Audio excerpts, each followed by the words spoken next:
Hi friends, இன்னைக்கு நம்ம chicken 65 recipe தான் பார்க்க போகிறோம். சிக்கன் 65 எங்கள் வீட்டு ஸ்டைல்னா என்னன்னு பார்க்குறீங்களா? ஒன்றும் இல்லை, இந்த சிக்கன் 65 ரொம்ப நேரமாக மேரினேட் பண்ண வேண்டாம். ஜென்ரலி சிக்கன் 65னா அட்லீஸ்ட் 1 hour ஆகுது அந்த மசாலா சிக்கனில் மேரினேட் ஆகியிருக்கணும். பட் இந்த சிக்கன் 65 மசாலா ரொம்ப நேரம் மேரினேட் ஆக வேண்டாம். உடனே கூட நீங்கள் ஃப்ரை பண்ணிங்கன்னா மசாலா மிக்ஸ் பண்ணி ரொம்ப நல்லா இருக்கும். ஸோ இது ட்ரை பண்ணி பாருங்கள் ஒன் டைம். இதில் 1 spoon Kashmiri chilli powder, 1 spoon normal chilli powder, 1 spoon தனியா பவுடர், கொஞ்சமாக மஞ்சத்தூள், 1 ஸ்பூன் கரம் மசாலா, தேவையான அளவு உப்பு, 1 ஸ்பூன் பெப்பர் பவுடர், கொஞ்சமாக பாதி லெமனை பிழிஞ்சுக்கோங்க, 2 டேபிள் ஸ்பூன் தயிர் போட்டுக்கோங்க.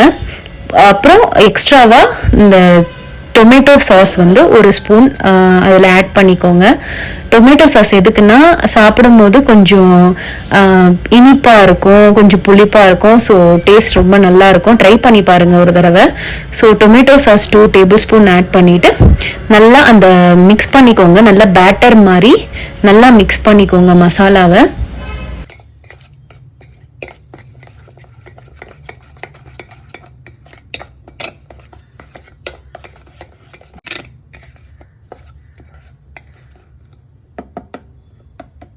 மசாலா நல்லா மிக்ஸ் பண்ணதுக்கப்புறம் உடனே அதில் சிக்கனை ஆட் பண்ணிடுங்க. நான் இப்போ 1/2 kg சிக்கன் ஆட் பண்ணியிருக்கேன். சிக்கன் ஆட் பண்ணி நல்லா மசாலாவில் மிக்ஸ் பண்ணிவிடுங்க. மிக்ஸ் பண்ணும்போது நல்லா அழுத்தி மிக்ஸ் பண்ணுங்க. அந்த மசாலா அந்த சிக்கனில் நல்லா இறங்கும் அப்போ தான். ஸோ நல்லா அழுத்தி மிக்ஸ் பண்ணுங்க மசாலா நல்லாவே. அதுக்கப்புறம் அதில் 2 tablespoon corn powder add பண்ணிவிட்டு 2 spoon ginger garlic paste add பண்ணணும். ஸோ அதுவும் ஆட் பண்ணிவிட்டு நல்லா மிக்ஸ் பண்ணி விடுங்க. நல்லா மிக்ஸ் பண்ணுறது மீன்ஸ் நல்லா ப்ரெஷர் கொடுத்து மிக்ஸ் பண்ணுங்க. ஸோ அப்போது அந்த சிக்கனில் மசாலா நல்லா இறங்கும். நல்லா மிக்ஸ் பண்ணிவிட்டு அதை நீங்கள் மேரினேட் பண்ணுறதா இருந்தால், அது குக் பண்ண லேட் ஆகுது அப்படின்னா நீங்கள் மேரினேட் பண்ணுறதா இருந்தால் மேரினேட் பண்ணலாம்.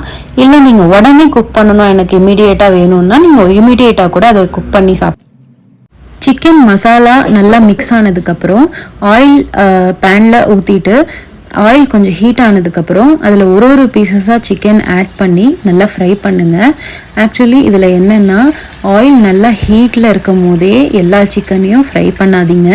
ஆயில் ஃபர்ஸ்ட் ஒரு 5 minutes நல்லா ஹீட் ஆனதுக்கப்புறம் அதில் ஒரு பீசஸ் சிக்கன் ஆட் பண்ணிவிட்டு அதுக்கப்புறம் ஸ்டவ்வை சிம்மில் மாற்றிடுங்க. அப்புறம் சிக்கனை நீங்கள் ஃப்ரை பண்ணுங்கள். ஸோ அப்போ உங்கள் சிக்கன் சாஃப்டாக இருக்கும் சாப்பிட்றதுக்கு. இல்லைன்னா சிக்கன் நீங்கள் ஹை ஃப்ளேமில் வச்சுட்டே நீங்கள் ஃப்ரை பண்ணிட்டு இருந்தீங்கன்னா ரொம்ப ஹார்டாக இருக்கும், சாப்பிட்றதுக்கு நல்லா இருக்காது. ஸோ நீங்கள் சிம்மில் வச்சுட்டு சிக்கன் ஃப்ரை பண்ணுங்கள். ஸோ ஃபைனலி நீங்கள் இறக்கும் போது நீங்கள் ஃப்ளேம் கொஞ்சம் இன்க்ரீஸ் பண்ணிங்கன்னா கலர் நல்லா வரும். ஸோ இப்போ பார்த்தீங்கன்னா ஸ்பைசியான சிக்கன் ரெடி ஆகிடுச்சு. Crispy and spicy chicken. நாங்கள் ரொம்ப நேரம் மேரினேட் பண்ணலை, உடனே தான் குக் பண்ணோம். மசாலாலாம் மிக்ஸ் பண்ணி உடனே குக் பண்ணிட்டோம். ரொம்ப நல்லா இருந்துச்சு, சாப்பிட்றதுக்கு ரொம்ப டேஸ்டியாக இருந்துச்சு. ஓகே ஃப்ரெண்ட்ஸ், தேங்க்யூ ஃபார் வாட்சிங் திஸ் வீடியோ. அண்ட் உங்கள் வீட்லேயும் நீங்கள் இதை ட்ரை பண்ணி பாருங்கள். And thank you for tolerating my voice, because நான் ரொம்ப நேரம் வாய்ஸ் ஓவர்லாம் பண்ணதில்லை, இப்போ தான் ஃபர்ஸ்ட் டைம் ட்ரை பண்ணுறேன். Thank you so much.